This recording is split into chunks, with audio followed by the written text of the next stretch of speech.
today. Not a big news week. However, right before, about 2 hours before we hopped on the show, we found out where Daniel Jones, his new home, was going to be. He got released by the New York Giants. The New York Giants said, "Hey, Daniel, you're not doing it for us. You're heading out." Released him. Named Tommy DeVito the starter. Now Tommy DeVito might be hurt, so now they're kind of stuck with Tim Boyle, which is Stan's worst nightmare. And kind of funny to me, but or Drew Lock. Or Drew Lock. That's true. I forgot about Drew Lock. So it could be either or both of them. Maybe they run a Steelers quarterback set. It's true. I forgot about Drew Lock. I'm sorry, Drew. But I've already kind of given my thoughts in a YouTube short that was super great. It was the best YouTube short I've ever done. Definitely wasn't half asleep when I did it. Chus, what are your thoughts on this? Were you surprised by the Minnesota Vikings being the team that ended up with Daniel Jones? Yeah, sorry, I just wanted to shut my door because sometimes like the extra sound comes in if the door's not shut all the way. But yeah, I was kind of surprised that the Vikings would sign him. I don't think that the Vikings necessarily need a quarterback, and I kind of understand like Danny Dimes is like, okay, yeah, I want to go to a contender to try to get a Super Bowl ring. I don't really know why he wants to go and try to win a Super Bowl. I mean, in my opinion, he's not really going to be doing anything other than getting that ring. And it kind of frustrates me because there's some players like that ring chase to add to their career of accomplishments, such as like Odell Beckham Jr.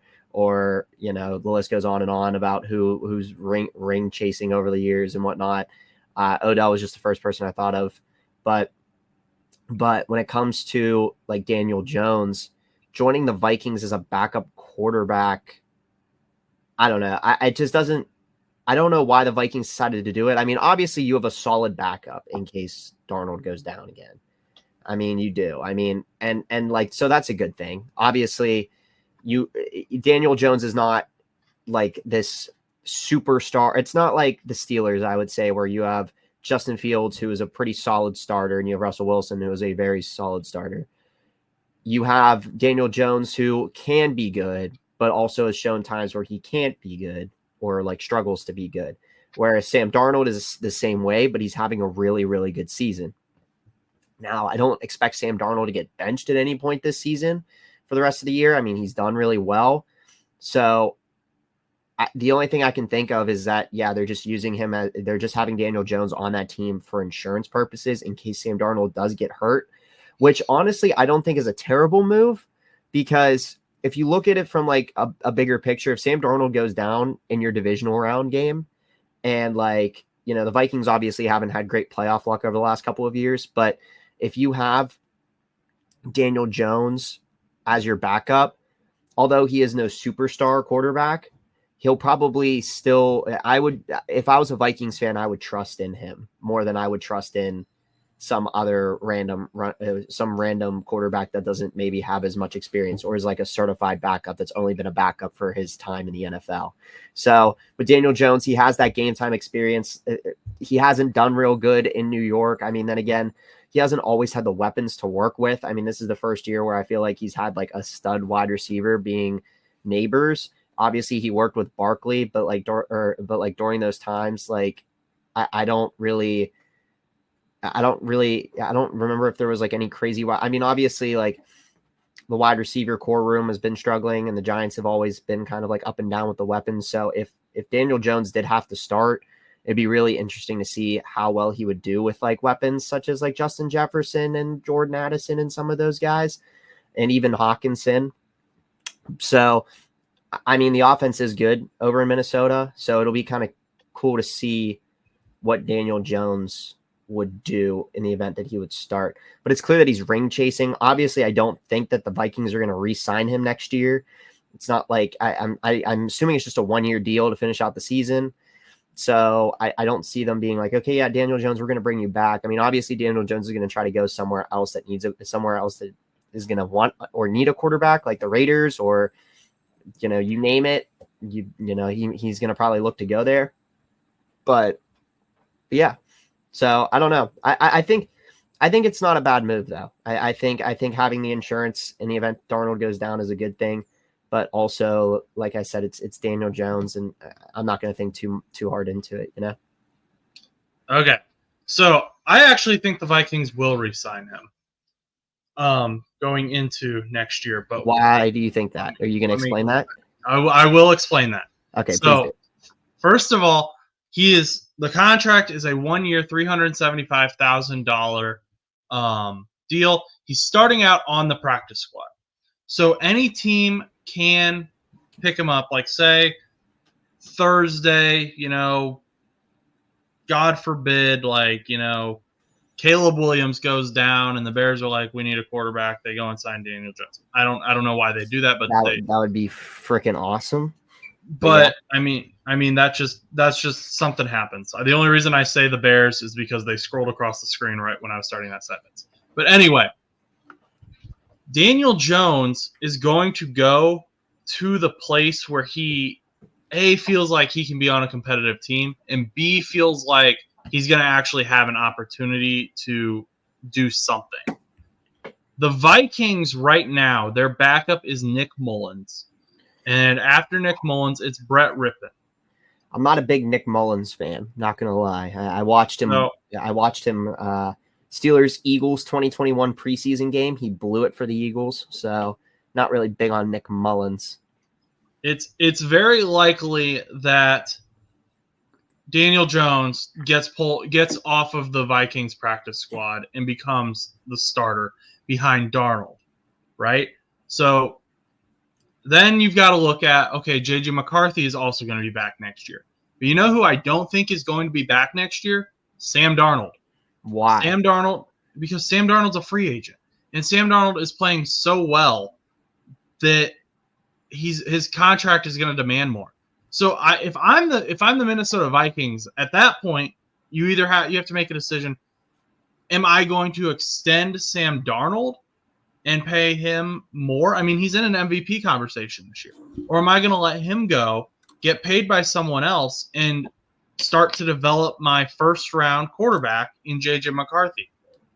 I think long-term success-wise, you have to develop your young quarterback. If you truly believe in J.J. McCarthy, which you apparently do because you spent a first-round pick on him, right? So then the depth chart becomes J.J. McCarthy, Daniel Jones. And I think Daniel Jones may see that and say, hey, look, JJ is going to basically be a rookie next year. He didn't get any playing time this year because he got hurt in the preseason. I would stay with Minnesota because I'm going to be a competitive team. I've got a coach who is favorable towards me because Kevin O'Connell is a former quarterback. He has been sympathetic to former quarterbacks. He said that young organizations fail young quarterbacks before young quarterbacks fail organizations. I mean, that is a very true statement all the way around. And he said that statement. He's shown a resurgence with Sam Darnold. And maybe, we're just looking at what the cards as we have them right now. Maybe something happens. And like I said, Daniel Jones could go somewhere else. But right now he is with the Minnesota Vikings. And I think it is reasonable to believe that he will get extended by the Minnesota Vikings. Not for big money, but just as a backup. Because right now they don't have a guy who is a strong backup. And I don't know that Daniel Jones makes a strong case to be a starter. That being said, free agency isn't that great anyway next season. Sam Darnold is the top free agent, and then after that it's like Zach Wilson. So it's not a great over there. Not a great free agency season. That's why I think Sam Darnold might end up with the New York Giants. But I'm curious. If I'm kind of like I'm looking at this like from a perspective. I mean, obviously, do you think the Vikings are looking at him as like Sam Darnold as like a always going to be type of backup guy that's just having like a really good year? Like, would you compare him on like a level? I mean, obviously they're two very different situations, but like, I remember with the Eagles, they had Nick Foles, who led them all the way to the Super Bowl and won it. And then they ended up letting him go like a year or two later. And obviously, he didn't do real good as a starter elsewhere. But I just didn't know if you thought that the Vikings look at Sam Darnold as that always second tier guy that's always going to be a backup, because the way that I'm looking at it is if he wins you a playoff game or two, or heck, he like topples some of these random teams, like he takes down the Vikings, or not the Vikings, he takes down the Lions. He is with the Vikings, but he takes down like the Lions or something like that, and they go to the Super Bowl, and like all of a sudden, next thing you know, it's like, okay, do you invest in Sam Darnold at that point? It's like, okay, yeah, you have J.J. McCarthy, but you don't have to take the time to develop J.J. McCarthy anymore. And then you could trade him if you wanted to, because there's trade J.J. McCarthy. Yeah, I mean, there's teams out there that already need a quarterback. I mean, we've already kind of talked on the show that the quarterback class coming up isn't probably as good as last year's quarterback class, or even future quarterback classes. You have somebody like J.J. McCarthy who's going in to be a rookie, quote unquote. A team like the Raiders or somebody like that could draft a wide receiver with their top pick and trade for J.J. McCarthy. And next thing you know, the Raiders are slowly rebuilding. And then the only reason I'm using the Raiders is because they are horrendous. But but like the reason, so my point is like, that's why I'm unsure with like the whole JJ McCarthy thing right now, because obviously if Sam Darnold goes in and like craps the bed in the first round, if granted they'll probably get the wild card, like if they, let's say, go in the wild card and he like loses, he throws 3 interceptions, whoever he plays, assuming let's say it's like Philadelphia, he just like craps himself against Philadelphia if they're the 7th seed or whatever seed they go in as, like, what do you like at that point? Okay, yeah, I can see them probably holding on to Daniel Jones. I don't know. It's just really odd for me to jump to conclusions yet, but I could see them also trying to get trade bait if they decide that Sam Darnold, who's already been developed, becomes their top guy. And then heck, if you want to bring in Daniel Jones, you could even have like a weird quarterback thing for a year where it's like, oh yeah, Daniel Jones is the backup, Sam Darnold's the future. And it's like, okay, blah, blah, blah, blah, whatever. I mean, I don't know, like when they did the Lions and the Rams did that quarterback swap with like Matt Stafford and Goff, they were like in their like mid to late 20s. I think they were in like the 26-year-old range when they got traded. Maybe, I don't remember off the top of my head, but when they got traded, it was like, okay, they swapped guys and they're like, okay, now these are our franchise. Now those are different situations, but I don't know. I think that it could be an interesting concept to trade J.J. McCarthy away if Sam Darnold takes you far enough and you're willing to invest in him, especially if he wins MVP and all these other things. Because in the end, do you think, like, from your personal opinion, and anybody listening, please like feel free to like mention this, do you think Sam Darnold would do well in some of these other offenses as a quarterback? Because like, obviously, yeah, he's having a great season, but is it entirely Sam Darnold, or is it also the weapons around Sam Darnold? Because I sometimes wonder that about Tua as well down in Miami. Is Tua as good as Tua actually is if he is with New England? Is he the same quarterback? Because we've also talked about the fact that Tua's never played anywhere in his life other than during regular season games where he's played in like cold weather arenas. You know, he played at Alabama, he played down in Florida, he's now in Miami. Like, is he the same quarterback? And same thing with Sam Darnold. I mean, we saw what he did with the Jets. I mean, obviously the Jets are up and down when it comes to quarterback development. They're down. They're down. Yeah, so they're down when it comes to quarterback development and or even like keeping quarterbacks motivated, because we're even seeing Rodgers kind of fall off here. I don't know. Because then at that point it also turns into like a Nick Foles thing where it's like, okay, Eagles, Nick Foles had the weapons around him. Then he goes to, I think it was the Bears, and they had nothing. I don't remember if it was the Bears or the Colts, but I think he went somewhere else. He went to the Jaguars, I think. He went to the Jag. Okay, yeah. Well, there you go. I mean, they didn't really have any weapons around them. And then he got quarterback carouseled. So, I mean, that very well could happen with Darnold. Do you think that Darnold could do well in some of these other offenses if he's a top free agent? Okay, so, well, first of all, Tua. I think Tua has shown, or at least the Dolphins' offense has shown, that they need Tua because they sucked when he was out. Even Tyreek Hill wasn't doing anything. Well, no, I don't But disagree with that, but I'm looking at it from the perspective of, is Tua good with good without his weapons, is what I'm saying. Like Tyreek Hill is obviously going to be good with Tua, but would Tua be good with Mac Hollins, yeah, I Curtis don't know. Samuel, like that, like the initial Buffalo's wide receiver core over there before they added Amari Cooper and changed around their wide receiver core? Yeah, that's hard to answer without seeing it, I guess, because that offense is weird. But Sam Darnold, I don't know. I think you would for Sam Darnold. I don't think he's ever going to be like a Joe Burrow or Patrick Mahomes or Lamar Jackson, where he can like kind of find a way to win the game or find the way to put up stats no matter what. But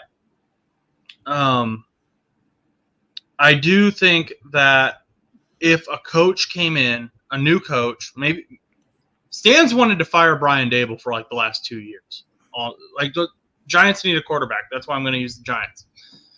If the Giants were to go and get a new head coach and they said, hey, we're going to go after Sam Darnold, and then that coach built his offensive scheme around Sam Darnold's talents. I mean, that's what Kevin O'Connell has done.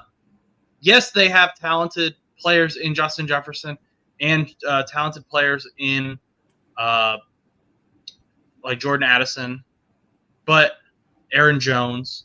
Like, I'm not denying that. But also, Kevin O'Connell has said, okay, this is what Sam Darnold's skill set is, and that's what I'm going to ask him to do. I'm not going to ask him to do anything beyond his own skill set. And that's what his next coach is going to have to do. And that's what coaches are going to have to continue to learn to do. We're leaving this era of football where the players are having to mold to what the coaches did, because at this point, it's becoming way too easy for the players to just leave. It's becoming more acceptable for the players to come out and just request a trade. Yeah. So I think that's a hard question to answer, because there are offenses where Sam Darnold would do very poorly. But I think you could very easily, if you're a team like the Giants, where you already have your star wide receiver, you already have a very good young running back. You could, and a very good defense, you could realistically create an offense that fits very well for Sam Darnold. So we'll see what happens. I don't know how much longer we can really go into this, but I just think, first of all, I guess my question going back to J.J. McCarthy is, what would your trade value be on J.J. McCarthy? If you're a team, you're not going to give up a first-round pick for him. No. You haven't seen him play in the NFL. But why would the Vikings at the same time aren't going to want to just lose that first-round pick? No, not necessarily. I mean, I feel like also if you already have your investments in Sam Darnold, for example, if you're like, okay, this is our guy, like we're going with Darnold. He took us to the Super Bowl, and even though we lost, or we won the Super Bowl, or we lost really close by a nail biter, weird, suspicious pass interference call in the NFC Championship, whatever the case may be. When it comes to trading away J.J. McCarthy, I wouldn't put him on like a trade level of like how like they traded away like some of those other top quarterbacks like Kenny Pickett. When the Steelers traded away Kenny Pickett, they gave it like dirt. I don't even remember what the trade value was for Kenny Pickett, or like even Trey Lance or some of those guys. I wouldn't put them on the same level of that, because J.J. McCarthy, I think, probably without knowing his potential or even playing a game at all in any capacity, I think it's hard to justify like a really low pick.